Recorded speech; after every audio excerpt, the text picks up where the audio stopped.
আজকে আমি দুধ দিয়ে ঝিঙে আলুর রেসিপি একটা বানাবো। এর জন্য নিয়েছি ঝিঙে 1 পিস, আলু 1 পিস, কাঁচা লঙ্কা 2টো, শুকনো লঙ্কা আর ধনের গুঁড়ো, জিরের গুঁড়ো আর লবণ। এতে আমি হলুদ ব্যবহার করব না। দুধ নিয়েছি 1 কাপ, সাদা তেল দিয়ে বানাবো, সাদা জিরের ফোড়ন থাকবে। এখন আমার কড়াই গরম হয়ে গেছে, এটা আমি সাদা তেলে ব্যবহার করব। সাদা তেল দিচ্ছি 2 চামচ মতো।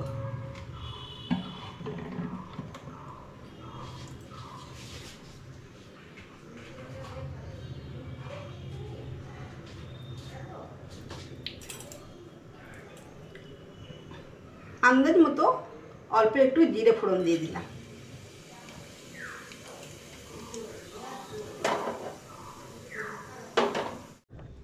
জিরে আমার লাল হয়ে গেছে, আমি 2টো শুকনো লঙ্কা দিয়ে দিলাম। দিয়ে এবার আমি আলু দিয়ে দিচ্ছি।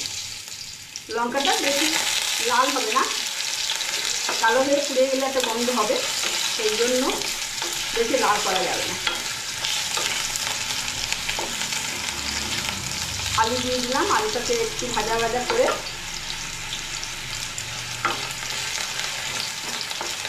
আমি ঝিঙে দিয়ে দিচ্ছি।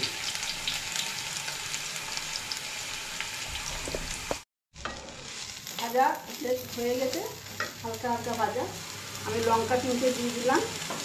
এবার আমি মশলাটাও দিয়ে দিচ্ছি। এটা আছে লবণ, জিরে আর ধনে। হলুদ ব্যবহার করব না,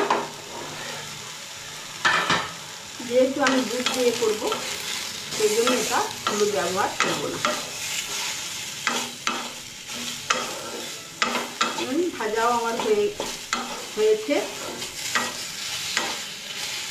সামান্য মশলাটা করার জন্য দুধ একটু দেওয়া যেতে পারে,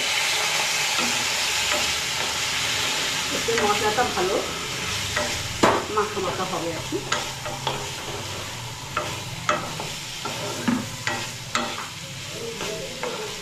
একটু ধীরে আঁচ, গ্যাসটা ধীরে করে দিয়েছি।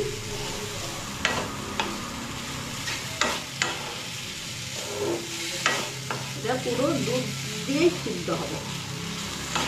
দেখো মোটামুটি ভাজা আমার হয়ে গেছে। এবার আমি দুধটা ঢেলে দিচ্ছি। ভাজা মশলার গন্ধ দিয়ে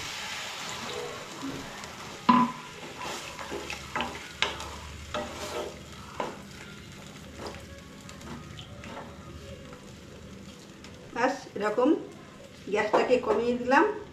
5 মিনিট ফোটার জন্য আমি এটাকে চাপা দিয়ে দিচ্ছি।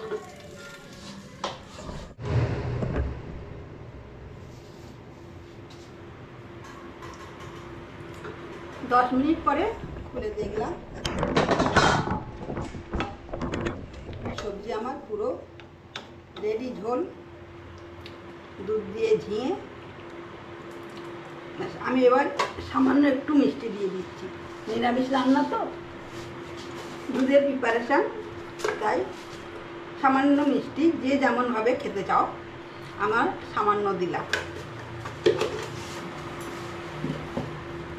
এবার আমি একটা পাত্রে ঢেলে ফেলছি। প্রিপারেশন পুরো রেডি, ঝোল ঝোল। আমি এবার গ্যাসটাকে অফ করে দিলাম।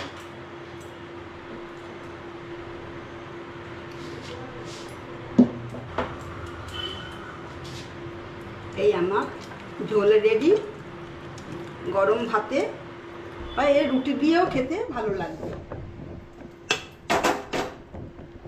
তোমরা বানিও এমনি করে, খুবই সুন্দর লাগবে। কমেন্ট করো, বন্ধুদেরকে শেয়ার করো। যদি আমার চ্যানেলে সাবস্ক্রাইব করা না থাকে অবশ্যই সাবস্ক্রাইব করে দিও, বাটনটাকেও টিপে দিও। তাহলে আমি আবার নতুন কোনো রেসিপি নিয়ে তোমাদের সাথে কথা বলবো।